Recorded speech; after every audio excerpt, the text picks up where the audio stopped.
Dès la fin de la guerre de 14, le gouvernement français favorise à Paris la construction d'une grande mosquée dédiée aux soldats musulmans morts pour la France.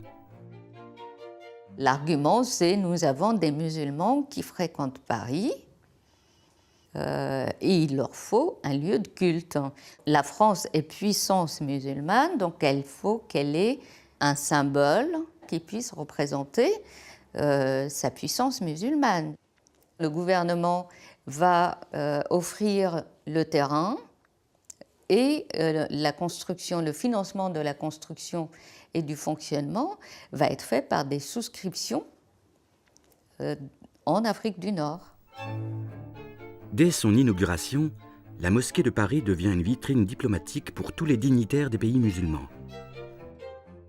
Quant aux travailleurs algériens installés en France, ce sont en majorité de jeunes célibataires à la recherche d'un travail.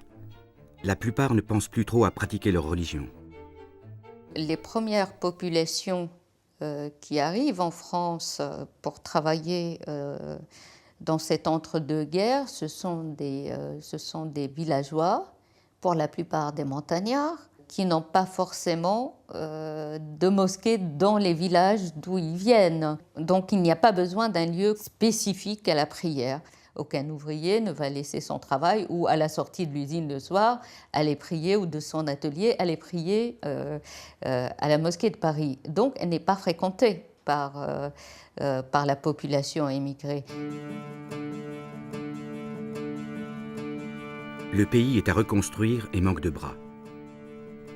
De nombreux travailleurs algériens sont recrutés et beaucoup de soldats coloniaux démobilisés sont restés en métropole. Ils vivent dans les grandes villes, Paris, Lyon, Marseille, mais aussi dans le nord où ils sont embauchés par des compagnies industrielles comme l'Asturienne des Mines à Auby.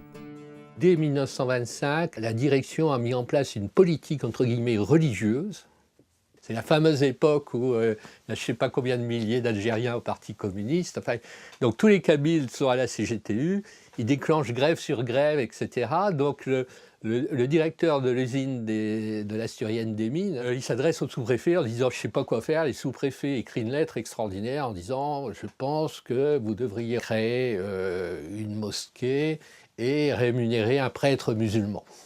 Et finalement, ils vont passer un accord avec un village zaouïa de la région de Tlemcen et ils vont faire venir exclusivement des migrants de ce village.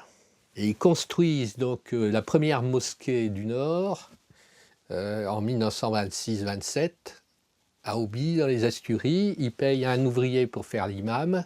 Et donc, les Asturies bâtissent leur système de contrôle social sur cette confrérie.